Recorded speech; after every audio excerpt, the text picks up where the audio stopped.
சில பேர் சொல்லுவாங்க, இப்போவே சொல்கிறாங்க, இளையராஜா தான் இசை தெய்வம், நத்திங் பியாண்ட் தட். இந்த சப்ஜெக்டில் ஆனால் எப்படி நீ வந்து ஒரு இசையமைப்பாளன் வந்து என்னதுன்னு சொல்லுகிற பொழுது அந்த இதில் கொடுப்பாங்க, ஐபிஆர்எஸ்ன்னு இருக்கும், இந்தியன் பர்ஃபார்மிங் ரைட்ஸ் சொசைட்டி.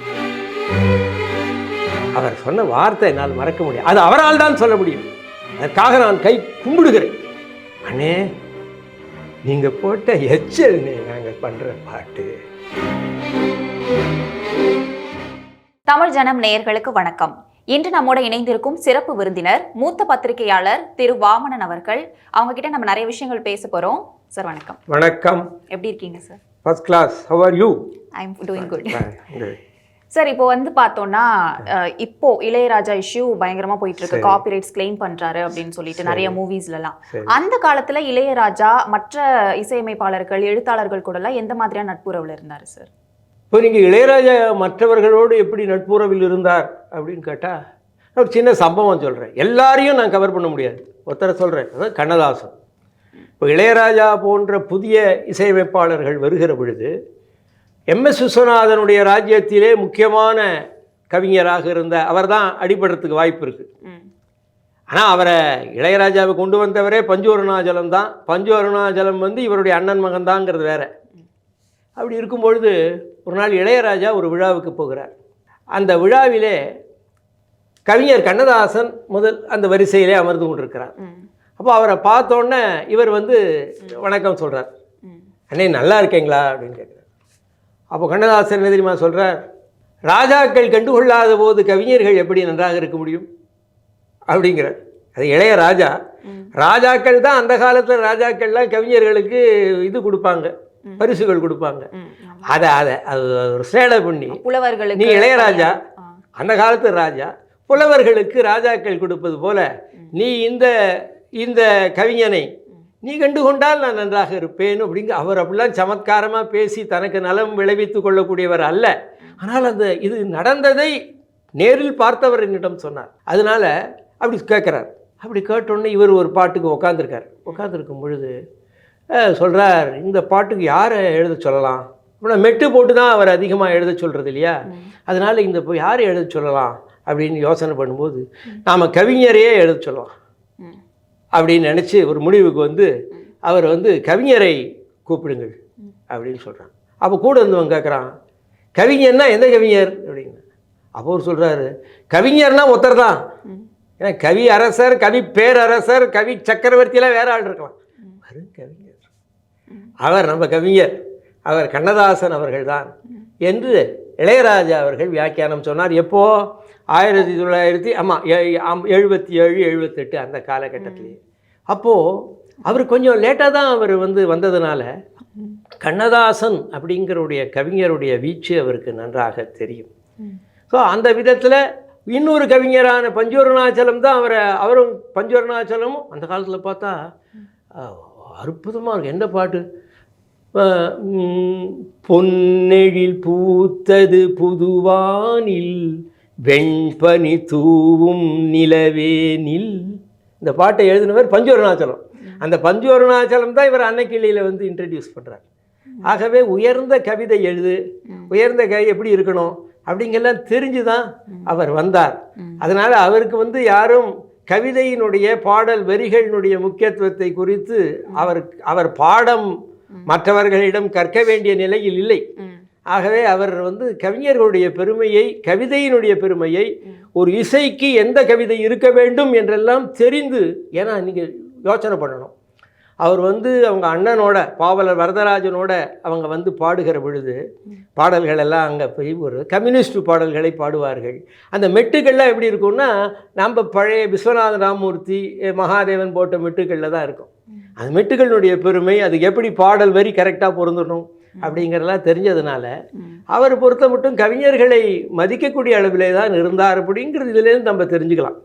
இப்போ ஒரு பாடலுக்கு ஒரு பாடல் உருவாக்குறாங்க சார், அது யாருக்கு சொந்தம் அப்படின்னு சொல்லலாம்?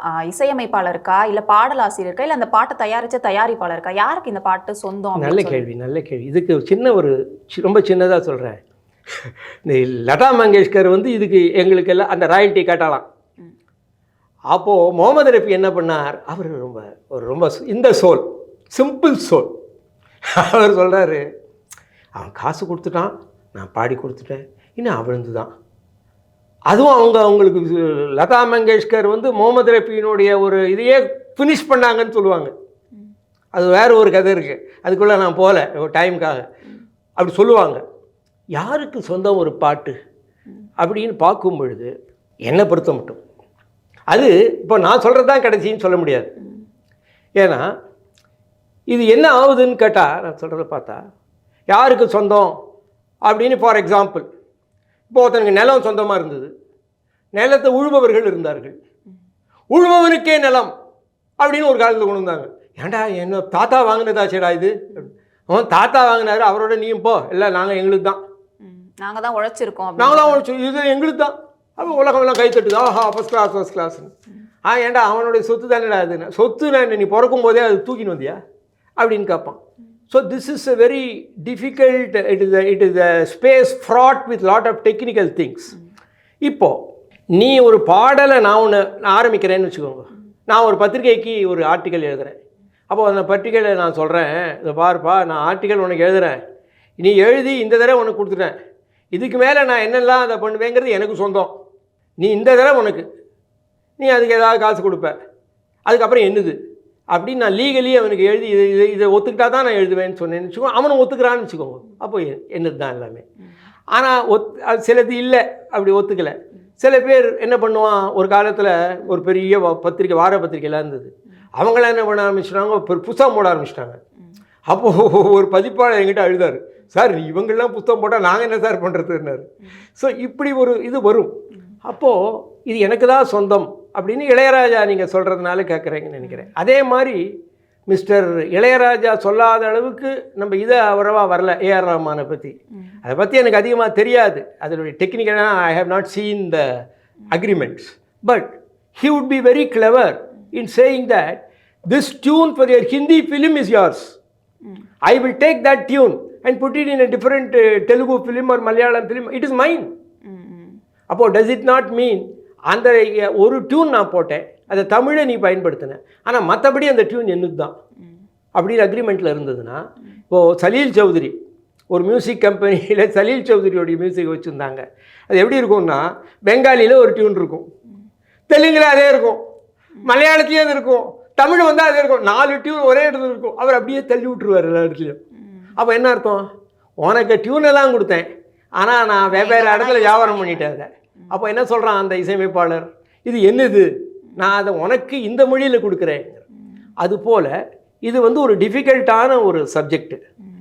இந்த சப்ஜெக்டில் ஆனால் எப்படி நீ வந்து ஒரு இசையமைப்பாளன் வந்து என்னதுன்னு சொல்லுகிற பொழுது அந்த இதில் கொடுப்பாங்க, ஐபிஆர்எஸ்ன்னு இருக்கும், இந்தியன் பர்ஃபார்மிங் ரைட்ஸ் சொசைட்டி.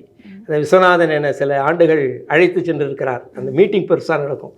அந்த மீட்டிங்கில் என்ன பண்ணுவாங்கன்னா, எந்தெந்த அளவுக்கு அந்த பணம் அந்த விற்றது, இவங்களுடைய டேப்பில் விற்றது, அதில் விற்றது, இதில் விற்றது எல்லாம் எவ்வளவு ரூபா வருதோ எல்லாம் சேர்த்து I present MS Viswanathan the amount of 15 lakhs and 25 for இது அப்படின்னு வரும். எல்லாருக்கும் பணம் கொடுப்பாங்க. அது அந்த மாதிரி வரும். அது இசையமைப்பாளருக்கு கொடுப்பாங்க, பாடலாசிரியருக்கும் கொடுப்பாங்க, பாடகனுக்கு கொடுக்க மாட்டாங்க, பாடகனுக்கு கொடுக்க மாட்டாங்க. அவனுக்கு அப்போ இதெல்லாம் என்னது வினோதமாக இருக்கே. ஒரு டிஎம்எஸ் சொல்லுவார், டிஎம்எஸ் என்ன பண்ணார், ஒரு பாகப்பிரிவினை படம், ஏன் பிறந்தாய் மகனே, இந்த பாட்டெலாம் பாடியிருக்கிறவர்.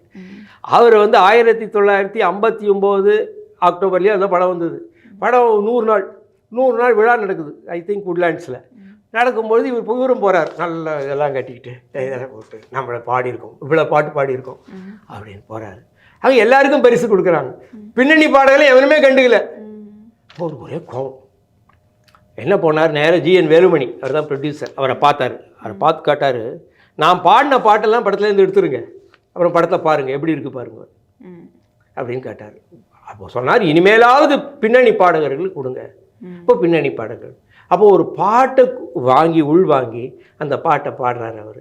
அப்போ அவருக்கே ஒரு பாட்டினுடைய வெற்றியில் காசு கொடுக்கக்கூடாது, ஆனால் அவங்க கொடுக்கறது இல்லை. இப்போ இருக்கிற லீகல் ஃபார்ம் அது கொடுக்கறது. அது மாதிரி விருதுகளும் வந்து லேட்டராக தானே சார் பாடகர்களுக்கு, பாடகர்களுக்கு முன்னாடியில் கொடுக்க மாட்டாங்க. பி லீலாவுக்கு விருதே கிடையாது. 1950 அவங்க ஒரு முன்னணி பாடகி, அவங்க சொல்லுவாங்க என்கிட்ட, அந்த காலத்துலலாம் விருதே எனக்கு கிடையாது. அந்த காலம் அது, அந்த காலம் இது. நீங்கள் அந்த காலத்தில் வாழ்ந்தீர்கள், இப்பொழுது இந்த காலம் நடக்கிறது. எல்லோரும் வாங்கிக்கிட்டுருங்க, நல்லா வாங்குவோம், சந்தோஷம். அதை நம்ம வயிற்றறிஞ்சிட்டு வாங்கும் பொழுதெல்லாம் நம்ம வயிற்றறிஞ்சிட்டு இருந்தோம்னு வச்சுக்கோங்க, நம்ம வயிறு தான் எரியும், வேறு ஒன்றும் நடக்க போகிறதில்ல. அதான். இப்போ இந்த காலத்துல உள்ள பாடல்கள்லாம் பத்தி நீங்க என்ன நினைக்கிறீங்க? எப்படி இருக்கு அந்த காலத்துல உள்ள அந்த உணர்வுகள் எல்லாம் இது பண்ற மாதிரி இந்த காலத்துல அமைதா பாட்டுகள் எப்படி இருக்குன்னு நினைக்கிறீங்க? See, society has changed. Songs are for films. மின்காலத்தில் 1955 60 சினிமாவை தவிர வேறு இது ரொம்ப குறைச்சல். நாடகம் கொஞ்சம் இருக்கும், அவ்வளோதான். ரேடியோ, நான் தமிழ் ஒரு வரி கூட பிடிக்கல, ரேடியோலேருந்து தான் நான் தமிழை கொஞ்சம் கொஞ்சம் கற்றுக்கிட்டேன். அப்புறம் சினிமாவில் கற்றுக்கிட்டேன், அப்புறம் புஸ்தகத்துலேருந்து அப்படி இருந்து இந்த இதெல்லாம் ஊடகங்கள் தான் எனக்கு ஹெல்ப் பண்ணிது. அப்போது அந்த காலத்தில் அது மட்டும்தான். அப்படி இருக்கும் பொழுது அதில் எல்லாம் குடும்பங்கள்லாம் நல்லா இருந்தது, அக்கா தங்கை அண்ணன். இப்போல்லாம் அதெல்லாம் ரொம்ப குறைஞ்சி அருகி போய் கொண்டிருக்கிறது எல்லாம். இந்த மாதிரியான சூழ்நிலையில் சினிமாவும் கொஞ்சம் கொஞ்சமாக நீங்கள் பார்த்தீங்கன்னா, அந்த காலத்தில் ட்ராமா சினிமாவில் சொல்லுவாங்க ஒரே என்டர்டெயின்மெண்ட் டேக்ஸ் போடுறாங்க, அவஸ்தைப்படுத்துகிறாங்க, அப்படிலாம் சொல்லுவாங்க. அடுத்தது நீங்கள் 80ஸ்லாம் பார்த்தீங்கன்னா ஏகப்பட்ட வீடியோ வந்துட்டு இருந்தது. பெரிய பெரிய இதெல்லாம் நடக்கும். நாங்கள் 3 மாதம் வேலையே செய்ய மாட்டாங்க, வீடியோ பைரசியை நிறுத்து அப்படிவாங்க. அப்புறம் டிவி வந்தது. டிவியில் வந்தோடனே பார்த்தீங்கன்னா அந்த ஒளியும் ஒலியும் இல்லைன்னா ஒலியும் ஒளியும் ஏதோ அதை பார்க்கும்பொழுது அந்த ஃப்ரைடே அது போடும்போது எல்லோரும் அங்கே பக்கத்தில் உட்காந்து பாடல்களை பார்க்குறதுக்கு இருப்பாங்க. சினிமா போடும்போதும் எல்லாம் அப்படி இருக்கும். இப்படி எல்லாம் போய் அதுவும் மீறி இதுவும் மீறி எல்லாம் கையில் செல்ஃபோனில் வந்துடுச்சு. அதே நேரத்தில் யார் சினிமா பார்க்க போகிறாங்கன்னா மல்டிப்ளெக்ஸ் ஆகிடுது. இருக்கிறதெல்லாம் ஏகப்பட்டதெல்லாம் போய் மல்டிப்ளெக்ஸ் ஆகிடுது. அந்த இடத்துல ஒரே சவுண்டு, ஒரே ஒரு பெரிய இது கொடுக்குறாங்க. அதில் யார் அதிகமாக யங் பீப்புள் தான் போகிறாங்க. யங் பீப்புளில் போகும்போது அவங்களுக்கு இதை பார்ப்பா, ஒரு அப்பா கஷ்டப்படுறாரு நோய்க்கு, அம்மா அந்த மருந்து எடுத்து கொடுத்துட்டு போனா என்னடா இது அந்த சரியாக இதே தானே எப்போதும் அவங்க எதாவது என்டர்டெயின்மெண்ட்டுக்கு வந்துட்டு போகிறேன். So the contours of entertainment are changing. அப்படி இருக்கிற ஒரே வார்த்தையில பூமர்னு சொல்லிட்டு போயிடுறாங்க சார் இந்த காலத்துல எல்லாம். அந்த மாதிரி நம்ம அந்த காலத்துல நடிச்ச மாதிரியான காட்சியெல்லாம் இப்ப கொடுத்தாங்க அப்படின்னா பூமர் மாதிரி பண்றாங்க அப்படின்னு சொல்லிட்டு போறாங்க இந்த காலத்துல.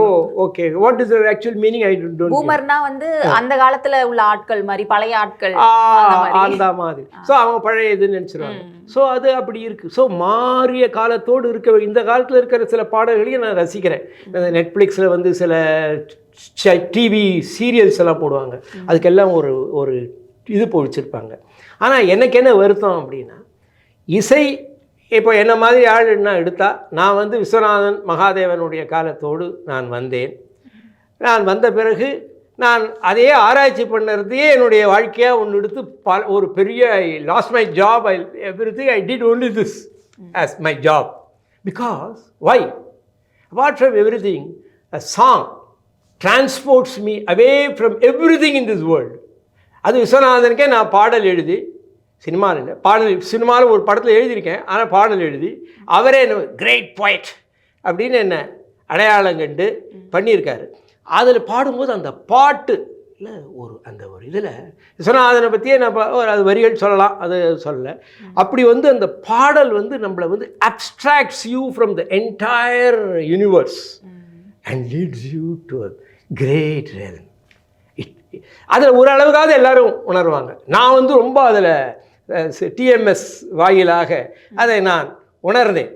இப்படி டிஎம்எஸ்னால் அதுக்காக சில பேர் சொல்லுவாங்க, இப்போவே சொல்கிறாங்க, இளையராஜா தான் இசை தெய்வம், நத்திங் பியாண்ட் தட் அப்படின்னா.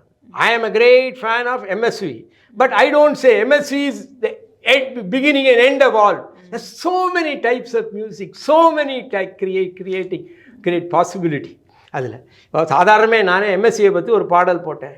அதை அது ஒரு ஹிந்தி மெட்டில் கொஞ்சம் இது, அவன் படைத்தான் இசையை அதில் குழைத்தான் மதுவை அருகழைத்தான் நிலவை பறிகொடுத்தேன் மனதை அப்படின்னு மெல்லிசை மன்னர்வாங்க. மல்லிகை மாலைகளை மெல்லிசையிலே தொடுத்தான், பண்ணசைவில் பாவங்களை அள்ளி அள்ளியே தெளித்தான், மன்னன் அவன்தான் வள்ளலெனவே இன்ப இசையை எங்கும் நிறைத்தான் அவன் படைத்தான், இப்படி 3 இது இருக்குது. இப்படி இருக்கும் பொழுது அந்த பாடல்கள் அவர் இதை சொல்லும் பொழுது, சார் வெக்கமாக இருக்கு சார், என்னை இப்படி போடுறார் சார் அப்படி எம்எஸ்வி குருவார். அது இப்போ கூட ஒரு பெரிய 8000 பாடு ஒரு பெரியவர், அவரோட பேரை சொல்லலை, ஏன்னா பர்மிஷன் இல்லாமல் சொல்லலை. அவர் நான் பேசிக்கிட்டு இருந்தோம். அப்போ சொன்னேன், விஸ்வநாதனை பற்றி நான் ஒரு பாட்டு, மெல்லிசை தனக்கவன் நாதன், இந்த மேதினி புகழ் விஸ்வநாதன், கல்லையும் கரைத்திடும் கீதன், அவன் கலைமகள் அனுப்பிய தூதன், தமிழின் சுவை அதனை இந்த புவியின் திசை அனைத்தும் 7 சுரங்களில் உரைத்தான், தமிழ் இதயங்கள் அனைத்தையும் கரைத்தான் அப்படின்னு இருக்க. இப்படியெல்லாம் நான் சொல்லுகிற பொழுதும் இவர்தான் இசையே அப்படின்னு நான் சொல்ல மாட்டேன். ஏன்னா எத்தனையோ இதை நம்ம பார்க்குறோம். இசைங்கிற ஒரு அற்புதம், அவர் எனக்கு ஒரு அற்புதம். ஆனால் பல அற்புதங்கள் இருக்கின்றன உலகத்தில். அந்த மாதிரி இந்த அற்புதத்தில் நான் இளையராஜாவை பற்றி சொல்ல விரும்புவது என்னவென்றால், இப்படிப்பட்ட ஒரு அற்புதமானவரை தாண்டி இளையராஜா வந்தார். தாண்டி வந்தாலும் அவர் மீது கொண்ட ஆராதனை உணர்வை இழக்கவே இல்லை. அவர் சொன்ன வார்த்தை என்னால் மறக்க முடியும். அது அவரால் தான் சொல்ல முடியும். அதற்காக நான் கை கும்பிடுகிறேன். அண்ணே, நீங்கள் போட்ட எச்சல்னே நாங்கள் பண்ணுற பாட்டுன்னு சொன்னார். இதை நினைச்சு அவர் தாழ்த்தி கொண்டதாக நினைப்பேன். அவருக்கு உயர்த்தி கொண்டார். அப்படி அந்த இசையினுடைய இதை அப்படி அடங்கும் அதில். இது போன்ற மனிதன் எங்கெங்கு வணங்குகிறானோ அங்கங்கு வாழ்வான், எங்கெங்கு பணிகிறானோ அங்கங்கு உயர்த்தப்படும். இது almost sermon of the mount மாதிரி இருக்கு. This is the truth of life. Ilaiyaraaja பத்தி அழகா சொன்னீங்க சார். அவங்க இந்த மாதிரி நீங்க போட்ட உங்களுடைய அந்த எச்ச இதுதான் நான் பண்ற இசை அப்படின்னு சொன்னாருன்னு. ஓகே, பட் இருந்தாலும் இப்போ உள்ள படங்கள்ல எல்லாம் இளையராஜா இசை போட்டோம் அப்படின்னா அந்த படத்துக்கே ஒரு பயங்கர ஒரு சப்போர்ட் கிடைக்குது சார். சூப்பரா இருக்கு. நிறைய படத்துல இளையராஜா மியூசிக்ஸ் யூஸ் பண்ணிருக்காங்க. பட் இப்போதான் இந்த மாதிரி காப்பி ரைட்ஸ் அந்த இஷ்யூஸ் எல்லாம் இளையராஜா சமீபமா பண்ணிட்டு இருக்காரு. ஸோ இது இப்போ போடுறதுனால அந்த இளையராஜாக்குள்ள அந்த ஒரு விஷயம் குறையுது அப்படின்னு நினைக்கிறீங்களா? இல்லை, நான் அப்படி நினைக்க மாட்டேன். அது அவர் எப்படி நினைப்பார் அப்படின்னு சொன்னால், அதனால் சொன்ன மாதிரி இந்த இந்த மனோரீதியான விஷயங்கள் ரொம்ப நுட்பமானவை. நீங்கள் ஒருத்தர் சொல்லி இது கோபம்னு சொல்லுவாங்க. இல்லை, நான் அடக்கலைன்னா அது தப்பு, இது என் கடமை அதை அடக்கிறதுன்னுவாங்க. இப்படிலாம் கோவப்படாதீங்க சார் அப்படின்னு சொல்லுவோம். நான் கோவப்படுற மாதிரி நடித்தேன் அப்படின்னு சொல்லுவாங்க. இப்போது நான் என்ன நினைக்கிறேன்னா, பொதுவாக நம்மளுடைய என்டையர் இதில் காப்பி அடிக்கிறது, லிஃப்ட் பண்ணுறது, இதெல்லாம் ரொம்ப அதிகம் உண்டு. கேட்டால் என்ன, நானே சொல்கிறேனே, ஒரு பெரிய ஒரு டைரக்டர் ஒரு போட்டி கூட பண்ணார் அவர் தேர்தலில். அவர் ஒரு புக்கு போட்டார். என்னுடைய ஆர்டிக்கலை அப்படியே எடுத்து அதுலேருந்து ஒருத்தர் அடிச்சு விட்டார். நான் அவருக்கு ஃபோன் பண்ணேன், என்ன சார் இது அப்படின்னு. என்ன சார், நான் அந்த புக்கு போட்டு எனக்கு லாஸ் தான் சார் அப்படிங்கிறாரு. உனக்கு எடுத்தது தப்புங்கிற, உனக்கு ரைட்டா லாஸாங்கிறது, நீ சரியா வியாபாரம் பண்ணல, லாஸானா எனக்கு என்ன அதுக்கு? ஸோ இது போல what is owned by a man is a question. நம்ம சமுதாயத்தில் அதை பற்றி அதிகமான ஒரு நமக்கு தாட் இல்லை. இப்போ சாதாரணமாக ஒருத்தர் யாரோ ஒரு கம்பெனியில் போய் ஒரு கதை கொடுத்தாரு, ஸ்கிரிப்ட் கொடுத்தாரு, அதை மாற்றி தலைப்பு போட்டு 250 படம் எடுத்துகிட்டு அவனுக்கு நாமம் போட்டது எல்லாம் நிறைய நடக்கக்கூடிய இடம் திரையுலகமாக இருக்கிறது. அதே திரையுலகத்தில் தான் இளையராஜா இருக்கார். ஆனால் அவர் இப்படிலாம் கேள்வி கேட்குறார். இதையே நான் சொல்கிறேன்னே, ரங்கசாமி பார்சாரதின்னு ஒரு இசையமைப்பாளர், அந்த காலத்தில் பார்சாரதின்னு இருக்காரு. அவர் 10 பாட்டு படம் பண்ணார். அந்த படத்தில் சில பாட்டுலாம் ரொம்ப நல்லா இருக்கும். மனிதன் இருக்கின்றானா இறைவன் கேட்கிறா அவன் பித்தராங்கிற படம். அந்த படத்துல எல்லாம் போட்டார். அவர் தான் நியூயார்க்கில் போய் செட்டில் ஆயிட்டார். நியூயார்க்கில் செட்டில் ஆகின போது இளையராஜா அவரை சந்திக்க நேர்ந்தது. தப்பித்தவரி அவரை சந்திக்க நேர்ந்து எக்கோ கேசட்டுன்னு அவரை நீயே எடுத்து பண்ணுன்னார். அவர் சொன்னார், தப்பாயிடும், நான் பர்மிஷன் வாங்கி ரிசர்வ் பேங்க் பர்மிஷன்லாம் வாங்கி நான் பண்ணுறேன் அப்படின்னு அவர் இங்கே எக்கோ கேசட்ஸ் பண்ணார். இப்போ இளையராஜா டைமில் என்ன ஆகி போச்சு, ஏதோ அங்கே ஒரு ஹேங்கி பேங்கி நடக்கிறதுன்னு இளையராஜா ரைட்ஸ் எல்லாம் ஃபுல்லாக அவர் கொடுத்துட்டார் மிஸ்டர் பார்சாரதிக்கு, எக்கோ கேசட்ஸுக்கு. அதுக்கப்புறம் என்ன ஆச்சு, அவர் என்னமோ அவங்க விற்கிற நம்பரெல்லாம் அவங்க சரியாக சொல்லலை, ராயல்ட்டிலாம் சரியாக கொடுக்கல அப்படிங்கிறதெல்லாம் வந்தது. அப்படி வந்தபோது என்ன பண்ணார், அவரை அப்போது கலைஞர் கருணாநிதி தான் முதலமைச்சராக இருந்தார். அப்போது அவர் நம்ம இவருக்கு இளையராஜாவுக்கு அவர்கிட்ட நெருக்கம் இருந்தது. அவர் தான் அந்த இசைஞானிங்கிற பட்டமே கொடுத்தாருன்னு நினைக்கிறேன். அப்போது அவர் என்ன பண்ணார், அது எப்படியோ தொடர்பு கொண்டு நம்ம கோபாலபுரத்தில் இருந்தது அந்த எக்கோ கேசட்ஸுடைய கடை. அதில் என்ன பண்ணிட்டாரு, ஃபுல்லாக ரெய்டு, போலீஸ் ரெய்டு பண்ணி அவர் வந்து ரவிசங்கர், உஸ்தாத் பிஸ்மில்லா கான் எல்லாம் போட்டவர் எல்லாத்தையும் தூக்கி போயிட்டாங்க போலீஸு. அதுக்கப்புறம் அது ஒரு இருள் அடைந்த ஒரு இடமாக விட்டது. அது அவருக்கு என்ன நினைச்சாருன்னா, அவர் ஏமாத்துறாருன்னு நினச்சிட்டார் அவர் அது என்னதுன்னு I can't comment on the rightness or wrongness of that இது. ஸோ இந்த மாதிரிலாம் இதில் இருக்குது. நம்ம ஊரில் வந்து ஒரு எழுத்தாளனுக்கு சரியாக படம் கொடுக்கறது, இவனுக்கு கொடுக்கறது, இதெல்லாம் இருக்குது. கொடுக்காம ஏமாத்துறதெல்லாம் இருக்குது நிறையா. அப்படிலாம் இருக்கும்பொழுது அவர் வந்து என்னுடைய விஷயம், இப்போ நான் அவங்கள்ட்ட சொன்னேன், ஒரு மியூசிக்கு திருடியிருக்கானா இல்லையான்னு பார்க்குறதுக்கு என்ன பண்ணணும், முதல்ல ஸ்வரப்படுத்தணும். ஸோ அவர் பார்த்து அதே மாதிரி இருக்குது அப்படின்னா அவருக்கு தெரியும், அதை எடுத்து நீ காப்பி பண்ணியிருக்க அப்படிங்க. அது you can't copy that, it is mind அப்படிங்கிறது நம்ம ஊருக்கு புதுசாக இருக்குது இன்றைக்கி. அது வெஸ்ட்டுக்கு புதுசு இல்லை, அது அங்கே தான். ஆனால் வெஸ்ட்டு தான் நம்ம எல்லாத்தையும் ஃபாலோ பண்ணுறோம். இதில் மட்டும் என்ன சொல்கிறோம், எதுக்கு நீ போட்ட இசை எல்லாரும் பண்ணுறதுனால உனக்கு பெருமை தானே. பெருமைனால என்ன பிரயோஜனம்? MS விஸ்வநாதன் இருந்தார், அவர் போட்டது இவரே எச்எல்னு சொன்னார், அது பண்ணது. அவர் கடைசி காலத்தில் எவ்வளோ கடைசி வரைக்கும் உழைத்து கொண்டு தானே இருந்தார். அவருக்கு என்ன பெரிய அளவுக்கு அதனால் இது கிடச்சிது. ஆனால் அவர் அதை பற்றி நினைக்கலை. ஏன்னா அவங்கெல்லாம் இப்போ நானே எனக்கு ஒரு ப்ரோக்ராம் பண்ணார் MS விஸ்வநாதன். ஒரு என்கிட்ட இருந்த பணத்தை கொடுத்தேன்.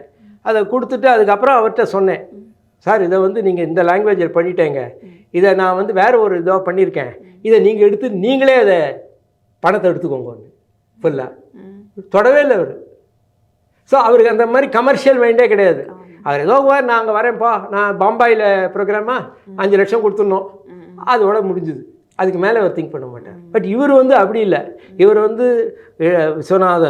விஸ்வநாதனுக்கு இளையராஜாவுக்கு வித்தியாசம். விஸ்வநாதன் அங்கே இதில் இருப்பார், அப்பா வாசி அப்படின்வார், டியூன் போடுவாங்க, டியூன் ஆகும், டியூன் போட்டு அப்புறம் ஒன்று ஒன்றா நீ அதை போடு அப்படி. அங்கே அந்த இடத்துல தான் எல்லாமே உருவாகும், ஆன் த ஸ்பாட். எல்லா கலைஞர்களும் ஒரே இடத்துல உட்காந்து உருவாக்கப்படுறது தான் உருவாக்குறது. அவர் அந்த இடத்துல தான் இசையே கன்சீவ் பண்ணுறார். என்னுடைய ஒரு பாட்டை அவர் பாடும்போது அப்படின்னார், நின்று மாற்றிட்டார் மியூசிக்கை, திடீர்னு வேறு ஒரு ஃப்ளாஷ். அப்போ இவர் எப்படி மியூசிக் எழுதுறார், deliberate action, he is writing the music. So when he is writing the music and all that, how could Viswanathan அவர்களுடைய ஃபர்ஸ்ட் டிஸ்கோகிராஃபி நான் தான் புக்கு போட்டேன். அவர் பண்ணது 670 படமோ என்னமோ தான், 1500ன்னு சொல்லிட்டு இருந்தாங்க எல்லாரும். நான் அவரை குறைக்கிறதுக்காக சொல்லலை, பண்ணது என்னன்னு தெரிஞ்சாதான் இது பண்ணணும். அவரே கேட்டார், உனக்கு எல்லாம் தெரியுமான்னாரு. ஓரளவுக்கு தெரியும் சார், என்ன சார் அப்படின்னு சொன்னேன். அதுக்கப்புறம் என்னை கூப்பிட்டு சொன்னார், உங்களுடைய புத்தகத்தை வச்சு தான் நான் ப்ரோக்ராமுக்கான பாடல் செலக்ட் பண்ணுறேன்னார். அப்படி சொன்னார். ஸோ அவருடைய பண்ண நம்பர் 600, less than 700 வராத படங்களையும் எடுத்தார். இளையராஜா பட 1000 அப்படி போகிறாரு. எப்படி? Because of the speed of working through writing music. So அவருக்கு வேறு விதமான ஸ்கில்ஸ் இருக்குது. Do those skills make him a better music composer? That's a different question. It's not how you work, but what is your output? That is the thing. So அவர் பண்ணிடுறாரு. அவர் பண்ணுறதுனால அவர் என்ன கேட்குறாரு, இந்த கேள்வி கேட்குறாரு, இது என்னது, நான் இப்படி போட்டேன், நீ எப்படி அதை எடுக்கலாம் கேட்குறாரு. அதை வந்து let him judge, the court will judge that case. Now you as a public are judging him in a different way. You are saying, why is he always claiming ownership? Not only me, sir, the total society is saying like that. I don't know about it. I won't say that, because I won't point the finger at anybody. Even if I don't like that person, I can say, I think it is wrong. So that way it is there. He is pointing it. He has the intellectual caliber to do that, and he has to fight the case. See, I have not fought a single case in my life, and I hope I won't fight any case in my life. And I don't want to fight anything at all, except what is inside me. அதனால் அப்படி இருக்க அவருக்கு சண்டை போடுறாரு, அதுக்கு போடுறாரு. அதனுடைய லாப நஷ்டங்களை அவர் அனுபவிப்பார். நிறைய விஷயங்கள் சொன்னீங்க சார், இசையமைப்பாளர்கள் குறித்து நிறைய விஷயங்கள் ரொம்ப சுவாரஸ்யமாக சொல்லியிருந்தீங்க. ரொம்ப நன்றி சார். நன்றி. நேயர்களை மீண்டும் ஒரு நிகழ்ச்சியில் சந்திக்கலாம். வணக்கம்.